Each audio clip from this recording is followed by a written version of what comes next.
Bem-vindos ao Grupo Marcos, eu sou Carlos Luiz, você está no programa Nova Geração 145, o nosso quarto programa antes do Natal, no mês de dezembro, né? É o mês natalino. Estamos já às vésperas do dia, né, da celebração do Natal, né, que é dia 24, mas na verdade Natal, né, é dia 25. Obviamente são datas simbólicas, né? Quase ninguém acredita, que ninguém acredite hoje que estuda o Evangelho, que Jesus nasceu de fato dia 25. A data mais provável é 15, 16, 17 de abril, segundo aí uma parte, né, significativa de quem estuda o tema. O que importa é o símbolo, é o sentimento, né? É o momento em que a gente faz a nossa homenagem ao nosso governador espiritual. Ok. Depois do Natal nós teremos, né, um encontro ainda nesse clima, mas já puxando um pouco a reflexão para o Ano Novo. Então a gente vai trabalhar a ideia do Ano Novo numa perspectiva do Cristo, numa perspectiva do Novo Testamento. Ok.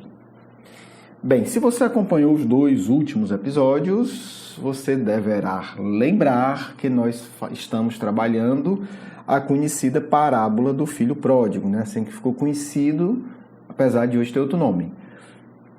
E se você não ouviu os outros programas, minha sugestão é que você ouça, porque a gente já está agora caminhando para a última etapa da história da parábola e acho que fica bem mais interessante se você escutar os dois anteriores, pelo menos. Ou o ideal seria os 3 anteriores, né, da série de Natal. Ok. O filho mais novo, né, aquele que pediu a propriedade, ofendeu todo o pai e a comunidade, né, considerado um traidor do ponto de vista da comunidade, vai ter uma vida dissoluta, de farra, desequilibrada, perde tudo que tem, gasta, para juntar ainda veio uma fome, porque como a gente sabe, desgraça pouca é bobagem, então o problema é bom muito, e ele foi passar fome disputando comida com os porcos, resto de comida dos porcos, e ainda escondido. Ok, lembrou-se que tinha um pai e decidiu retornar à casa do pai, assumir que errou, assumir que não era mais digno de ser chamado de filho e pedir para ser um servo, um trabalhador do pai dele, porque os trabalhadores do pai dele vivem, né, estavam vivendo melhor do que ele ali, sem nada. Ele volta, né? Foi onde a gente encerrou o último programa. E aí é muito bonito, né? Mais uma vez a palavra levantar, né? Levantando-se, dirigiu-se ao seu próprio pai. Então ele empreendeu, ele estava num país distante. Ele empreendeu a jornada de volta. Né? Se você quer se aproximar de Deus, não é um ato mágico, há momentos profundos, de imensa significação, mas é entender que é preciso empreender uma jornada de volta, certo? Não é aquela coisa infantil, começar a chorar 2, 3 horas e está resolvido, não. O choro é bom, honesto, de arrependimento, indispensável, mas tem que estar claro nesse arrependimento que uma jornada de volta deverá ser vivenciada. Né?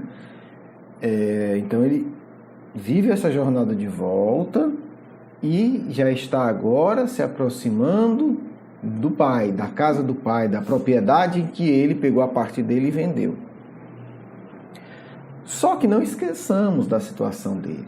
Né? Quem está ouvindo isso aqui, os ouvidos, né, judeus da época do Cristo, sabem as possibilidades. Né? Se você não atentou ainda, talvez você não saiba. Se escutou os outros 2 programas também, você pelo menos já tem uma noção clara. Quais são as possibilidades? O pai mandar punir e matar o filho. Quer dizer, além de tudo, e ainda jogou fora todo o que o pai juntou com trabalhos de sacrifício. Né? Então ele destruiu uma parte do que o pai tinha conquistado com muito sacrifício. Ele traiu sua comunidade, então ele é um traidor digno de pena de morte. Importante entender isso. E ele é, ainda além de tudo, um péssimo exemplo para todos. Né? Ainda tem isso. Disse assim, se não punirmos, ele, né, o que é que os outros jovens vão querer? Será que ele não vai se tornar um exemplo péssimo para todos? Então, quem está ouvindo isso, quando Jesus diz, ele aproximou-se da casa do Pai, músicazinha de suspense de novo. Algo muito grave vai acontecer. E o mais provável é que ele seja morto. Talvez ele não consiga. Aí a pessoa começa a imaginar, né? Provavelmente esse cara vai ser morto antes de chegar na casa do Pai. É uma possibilidade, mais provável é essa. Ele vai entrar na cidade dele, vai ser visto e vai ser linchado. E vai ser preso e vai ser condenado à morte. É o mais provável. A outra, o pai vai pegar e vai realmente entregá-lo para ser julgado pela cidade. Ou o próprio pai vai realizar, entre aspas, justiça. Então é um momento de maior tensão da história, né? O nosso herói, o nosso anti-herói, né? O nosso vilão, provavelmente vai ser morto. Com certeza muita gente assim, agora sim, Jesus acertou a mão na história, né? Agora sim a lição. Ele vai ter que ser punido com o rigor da lei. Talvez alguém tenha pensado, agora eu entendi porque é que Jesus contou essa história e ele tal, porque agora vai vir uma punição exemplar. Essa é a mentalidade. Essa talvez seja a maior expectativa da plateia, né? Então, assim, é um momento tenso. É um momento tenso da história. O cara vai se dar mal. Ninguém sabe como. Então ele está de longe, imagina, ele está de longe se aproximando, né? Andando, batendo os pés e a poeira levantando. Deve estar sofrido, magro, passando fome, ele não tinha dinheiro, então essa viagem deve ter passado o diabo nessa viagem, igual a nós, né? Quando a gente quer se regenerar espiritualmente, é a mesma coisa. Você começa a se regenerar, no outro dia não está tudo lindo, não. Você vai passar pelo inferno. Né? Aí penar, e tem que continuar andando, porque se não continuar não se regenera. Por isso que o Bezerra de Menezes insiste tanto na continuidade na obra do bem, porque é o nosso caminho de volta. Ele diz, olha, tudo bem, né? Tem espinho envenenado, tem pedra, tem tropeço, tem calúnia, mas meus filhos, continuem, porque ele vê a estrada toda. Então, ele passou o diabo, tá ali só o caco emocional, espiritual, financeiro, físico, passou o diabo, ele saiu de um outro país, imagine, ele saiu de um outro país, foi para outro país, sem nenhum recurso. Hoje em dia já é trágico, agora, nessa época, é 100 vezes. Ok, ele está lá se aproximando, né, com seus passos lentos, ele pisa e a poeira levanta e está entrando. Né? A músicazinha, né? Suspense. E o pai o vê de longe. Olha que interessante, né? Que símbolo, né? O pai vê de longe. O que é que o pai faz? Agora é a decisão central da história. O que é que o pai vai fazer? O pai se compadece. Aqui Jesus deu aquelas mudanças clássicas na literatura que tornam a obra inesquecível. Ele saiu do clichê. Na hora que Jesus disse, o pai ouviu e se compadeceu, muita gente deve ter pensado, não escutei direito. Peraí, o que ele falou? Peraí. Foi o que aconteceu? É aquela cena que você diz, não pode. A sua instintiva diz, mas não pode. Está contra todas as expectativas da plateia. Não pode. Mas na hora que você diz, eu não escutei direito, Jesus ainda faz pior. O pai viu, compadeceu, correu. Porque se ele não tivesse sido compadeceu, a gente ia esperar, não, o pai correu e vai matá-lo. Era o normal. O pai compadeceu, correu. E aí aqui, meu amiguinho, você pode ter certeza que depois que Jesus contou isso, muita gente ficou com dor de cabeça. Tenho certeza. Lançou-se sobre o pescoço dele e o beijou. Esse é um modelo de comportamento que não existia. Bem, todo mundo conheceu os tipos patriarcais do Brasil, do interior, porque da família ou porque é próximo. Né? Aquele homem sisudo, a autoridade. Imagina há 2000 anos numa comunidade agrária e austera como era o povo judeu. Primeiro, um pai, um patriarca, ele não podia nem correr, porque era uma forma desrespeitosa de se locomover. Então, correr já era um negócio de menino. Ainda hoje é um pouco assim, ainda hoje. Né? Você não imagina uma autoridade correndo. Não é estranho? Está ali correndo o ministro do Supremo Tribunal. Né? Correndo. O presidente da República saiu correndo do teatro. Hoje, gente, século XXI, a gente acha estranho uma autoridade correndo. Volta 2000 anos aí. É estranho. O pai sai desabalado, né? Correndo e se lança no pescoço do filho e beija. Nessa hora é a hora que a plateia que está ouvindo fica totalmente perdida. Aquele negócio que ninguém sabe.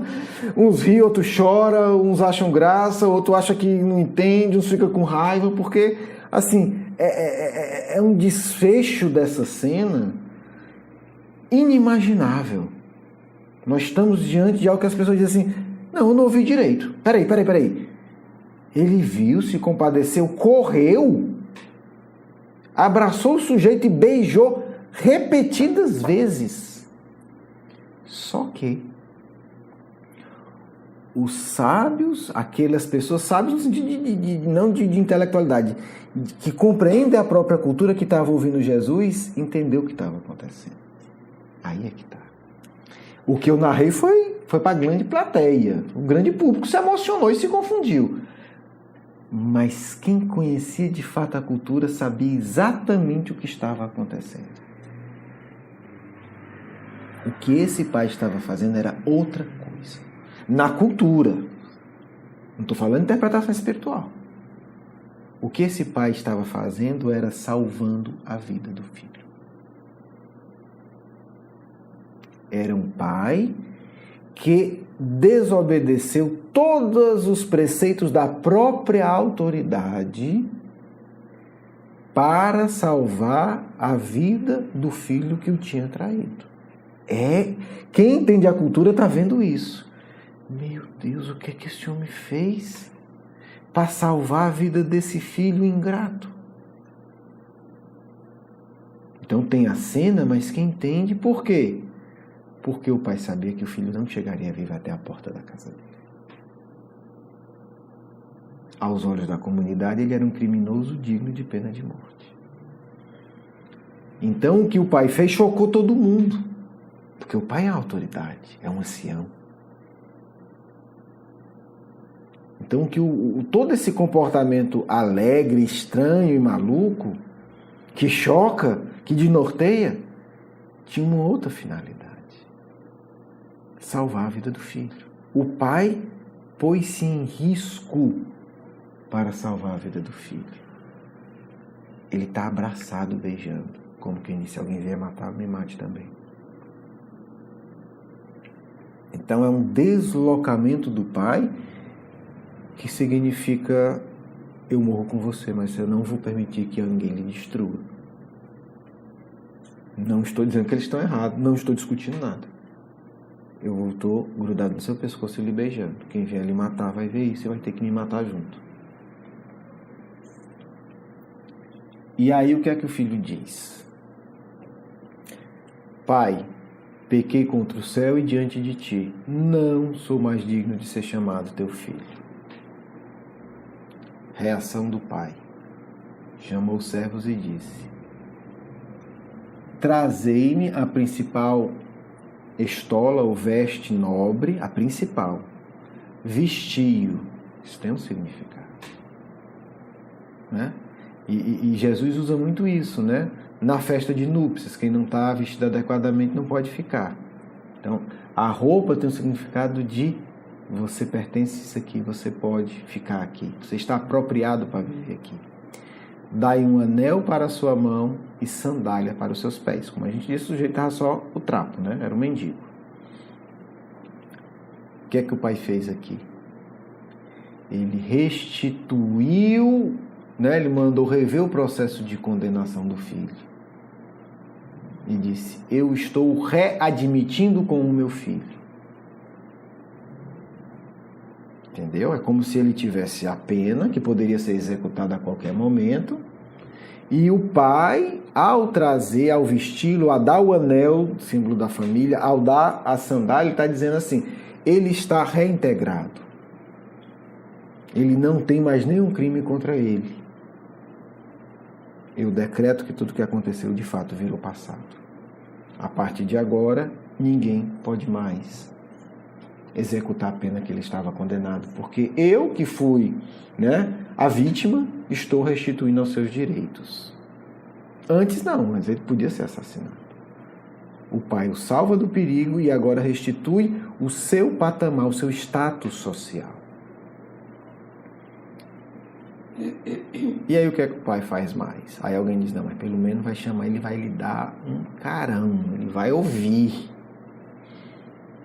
Aí Jesus, desculpa a expressão, acabou de matar a pau essa expectativa. Porque o pai manda trazer um bezerro, né, um novilho cevado, quer dizer, um animal pronto para o abate, sacrificam e dá uma festa. A palavra sacrificar aqui é bonita, porque a gente vai entender já já o que ele vai falar para outro filho. Guarda essa palavra aí. E aí ele diz, porque esse filho estava morto e reviveu. Estava perdido e foi encontrado. Bonito esse jogo de palavras de Jesus, né? Está morto e reviveu, estava perdido e foi encontrado. E começaram a deleitar-se. Olha a recepção do pai. Vamos ver agora o outro filho, porque são dois. Lembra a primeira linha. Certo homem tinha 2 filhos. Um bom escritor não bota um negócio desse se não tiver um desfecho. Isso é regra básica de quem escreve. Se não tinha falado um filho, a história encerrava aqui. Mas Jesus criou uma história com 2, então a gente tem que dar conta dos 2. O filho mais velho, né, tem um jogo aí do mais novo e do mais velho, porém, que estava no campo, chegou em casa, vou resumir aqui, e viu a festa. Perguntou o que era. O servo lhe disse, teu irmão chegou e teu pai sacrificou o novilho cevado, porque recuperou o saudável. Outro jogo, né? Morto e viveu, perdido e encontrado, doente e saudável. Resultado, o que é que o filho mais velho faz? Ele fica indignado, na verdade ele fica irado. Ele ficou tão irado, assim, ele ficou irado que não queria nem entrar na festa, ele ficou irado e não queria entrar. O seu pai, porém, saiu. Olha que pai generoso, né? Está toda hora querendo todo mundo junto. Porque entende, ele é a autoridade máxima, não precisava disso não. Eu ordeno que você venha, eu lhe mato, acabou-se. O pai tinha poder de morte sobre os filhos nessa época. Em resposta ao seu pai, o que é que o pai disse? Eis que te sirvo há tantos anos. O pai respondendo para o filho mais velho. Não, o filho dizendo, né? Eis que te sirvo há tantos anos. Jamais negligenciei um mandamento teu. E nunca me deste nenhum cabrito para deleitar-me com os meus amigos. Né? Você nunca me deu uma cabra, uma ovelha e matou um bezerro para ele? Quando este teu filho, que devorou os teus recursos, né? Lá em cima a palavra, mas olha como Jesus ele é tão preciso, inclusive, na fala dos personagens. Que quando ele está narrando, ele diz vida absoluta. Quando ele está retratando a fala do personagem filho mais velho, ele muda o vocabulário, como todo bom escritor. Né? Então lá em cima, o filho mais novo teve uma vida absoluta. Só que quem está falando aqui é o mais velho. O mais velho não fala do mesmo jeito que o narrador. Olha como é que o mais velho fala. Quando este teu filho, né, como aquele lá, quando aquele lá chegou, que devorou os teus recursos com prostitutas, né, o nível das palavras, aqui é um irmão com raiva. Né, ele gastou teu dinheiro e foi com prostituta. E vem aqui e você mata um novilho para ele? Ele, porém, lhe disse, o que é que o pai respondeu? Filho, é um pai consolador, né? Conciliador não é? Filho, tu estás comigo e todas as minhas coisas são tuas. Era necessário. Achei bonita essa palavra, porque ele fala em sacrifício do novilho. Porque a alegria para Deus é necessária. É uma necessidade. Celebrar para Deus é uma necessidade. Era necessário, porém, nos deleitarmos e alegrarmos. Porque o teu irmão estava morto e reviveu, estava perdido e foi encontrado. Alguns comentários agora sobre isso para a gente poder encerrar. Essa parábola, ela me chamou a atenção. A primeira vez que eu estudei sobre ela, o livro do Caibá, chamado Parábolas e Ensino de Jesus. Porque, na época, o Caibá percebeu uma coisa que hoje todos os autores percebem. Por exemplo, a parábola na época do Caibá era chamada Parábola do Filho Pródigo. Hoje, na tradução do Haroldo Dutra Dias e nas outras traduções atualizadas do mundo, já não é Parábola do Filho Pródigo. É Parábola dos Dois Irmãos. Porque a gente achava que Jesus estava falando só de um filho, que foi o pródigo. Mas ele começa dizendo que são dois. E quem conhece a cultura judaica sabe que isso não é à toa.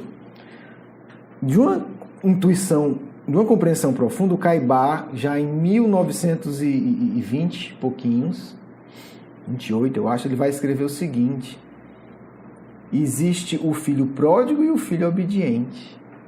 A parábola trata de dois filhos de Deus. Né? Ele escreve assim, eu vou ler rápido, tá aí para vocês avaliarem. Né? Porque você tem o filho obediente, mas o filho obediente é o filho obediente do egoísmo.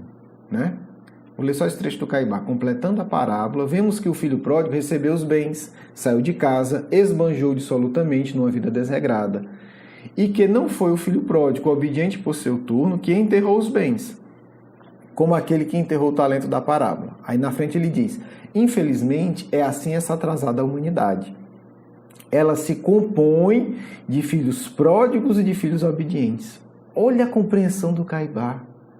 São dois modelos do filho de Deus. Tem os pródigos e tem os obedientes. Mas esses parecem ser ainda piores que aqueles. E é verdade. Nada pior do que os santinhos, nada mais perigoso do que os falsos religiosos. Aqueles que não têm compaixão, porque eu faço tudo certo, eu posso exigir, porque eu sou o modelo. São os piores. Porque em nenhum momento o Cristo colocou que o filho obediente, o filho mais velho, se redimiu. O outro estava morto e reviveu. O outro estava perdido e foi encontrado. O outro estava doente e ficou saudável. O filho certinho, o obediente, nada. Nada. E é tanto verdade, continua o Caibá, que o que nos passa pela mente, que ao concluir a parábola, o mestre exalta os pródigos que voltam e censura os obedientes que ficam. Não só com os bens que recebem, como também com as paixões más de que não quiseram se despojar. Porque o obediente era tão inferior quanto o pródigo. Só que o pródigo se movimentou, se arrependeu e se educou. O obediente continuava fazendo tudo certinho com a mente podre. Interessante, né? E assim, genial o Caibá ter colocado isso, porque passou batido de todos os estudiosos. Passou batido. Tanto é que é a parábola do filho pródigo. Agora, recente, é que se deram conta. Peraí, não é a parábola do filho pródigo. É a parábola do filho pródigo e do obediente. Ou a parábola dos dois irmãos. Há dois ensina aí. O Caibá intuiu claramente, olha, são dois filhos que se trata.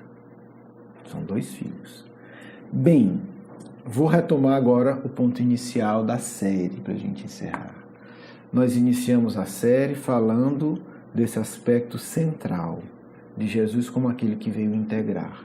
E nos 3 últimos programas nós trabalhamos a integração com Deus. Já ficou evidente para você, acredito, que Jesus, que esse Pai aqui é Deus, é o nosso Criador. Então o nosso Criador é esse homem, nas palavras do Cristo, que sai correndo, que não está nem aí para os outros, para pular no nosso pescoço e nos beijar e nos proteger. O nosso Pai é esse que, apesar de termos estragado tudo, Ele nos protege e nos dá a dignidade que nós jogamos fora. Esse filho não se tornou um servo. Esse filho foi reconstituído para a sua posição de filho. E o pai deu uma festa. Como estamos na nossa cultura distante do Deus de Jesus, né, gente? O que é que isso tem a ver com inferno? O que é que isso tem a ver com condenação? Gente, essa história é do Cristo. Ele que construiu para nos mostrar quem é Deus. Não é a opinião de um sábio, de um teólogo, de uma autoridade da igreja ABC, nem de nenhum espírito superior, não. É o Cristo. É o Cristo que conta essa história. Né? É como se alguém dissesse assim, Senhor, como é que a gente entende como é que é Deus? O que o Cristo está fazendo aqui é nos integrando com Deus. Porque quem entendeu essa história já está mais perto de Deus. Quem consegue pensar em Deus como esse pai que sai correndo, que não está nem aí para nada, para pular no nosso pescoço e para nos beijar, gente, é uma outra imagem de Deus. Isso nunca existiu na história da Terra. Né? Nem os deuses gregos, que era tudo perturbadinho, gente boa, mas tudo perturbado, faziam um negócio desse. Porque eles interagiam com os humanos, mas era do jeito deles. Eles escravizavam, eles impunham, eles estupravam. Só o que tem é caso de estupro de Deus na mitologia grega. E que Deus é esse que Jesus apresenta? Um homem com plena autoridade que larga tudo, não está nem aí do que vão dizer e sai correndo no meio do mundo para beijar e abraçar o filho e proteger. E depois diz, esse filho vai ter o melhor. Ele não pegou uma veste nobre. Ele mandou pegar a melhor de todas as vestes nobres. É uma veste que os reis usavam. É o melhor do melhor. Não é o mais ou menos. Não é o que sobrou. Não é aquele negócio que, não, agora não. Não, é o melhor. Se nós entendermos isso, acredito que esse Natal vai ser melhor para a gente, de verdade. Porque eu penso que, como eu falei no início, a maior integração que o Cristo quer que a gente realize é com Deus. É realmente entender que Deus está disposto a sair correndo, a pular no nosso pescoço e a nos beijar. E que vai dizer para toda a comunidade, é meu filho. Não interessa o que vocês vão pensar. É meu filho amado, ponto. Um grande abraço. Um grande beijo no coração, que Jesus esteja conosco nesse Natal, em todo esse período, na noite de Natal, no dia seguinte. Que possamos realmente nos sensibilizar com o amor desse Mestre que vem nos ensinar com tanto carinho, com tanta simplicidade, mas com a grandeza que nós ainda só não abrangemos, mas já podemos sentir, do amor de Deus por cada um de nós. Feliz Natal. Que o Cristo, neste momento em que recordamos a Noite Santa, nasça em nossos corações. Que esse espírito meigo, muito meigo, a vibração do Cristo é algo que emociona a qualquer espírito.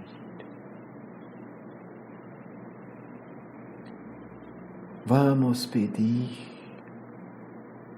a Deus que abra nossos corações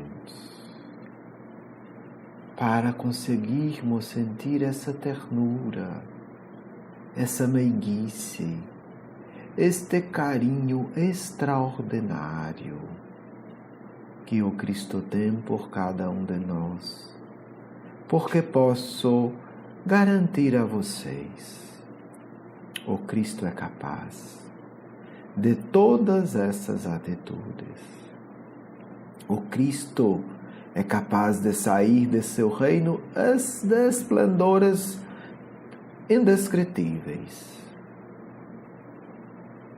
para ir abraçar qualquer um de vocês, para ir beijar vossas testas e vossas mãos.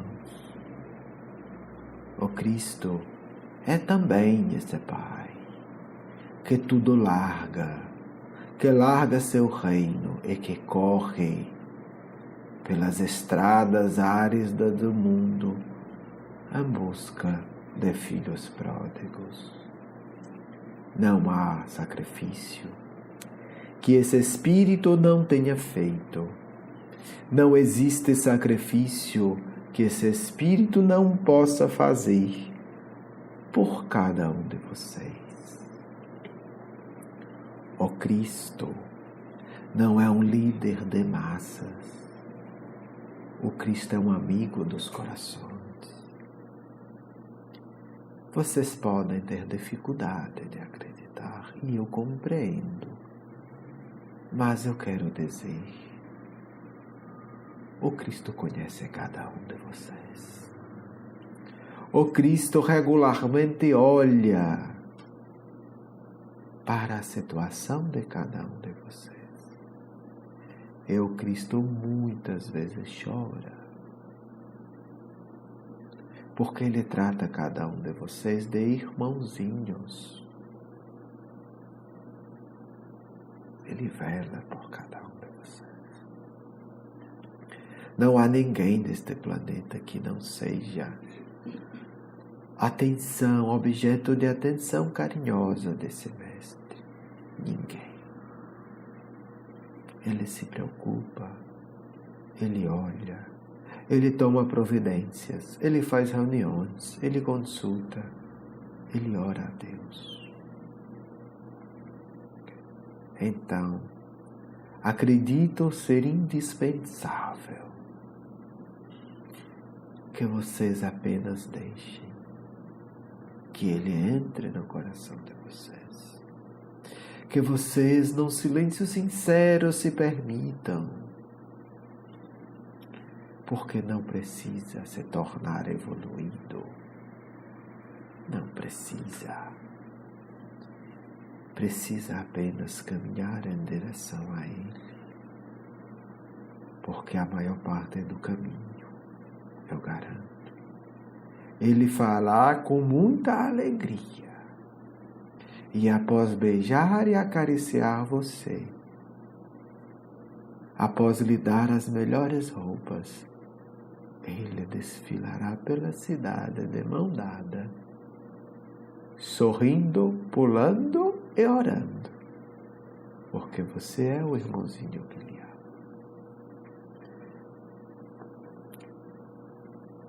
Abramos os nossos corações, porque esse irmão que nos trata todo de irmãozinhos está sempre disposto a correr em nossa direção e nos beijar e nos curar. Que vocês tenham um feliz nascimento do Cristo em seus corações, do amigo espiritual de sempre. Quero agradecer o seu carinho, a sua atenção, e para conhecer mais do nosso curso Educação Espírita, um convite à juventude, do nosso programa Nova Geração e os nossos livros, por favor, visite o nosso blog grupomarcos.com.br. Você é muito bem-vindo. Um grande abraço.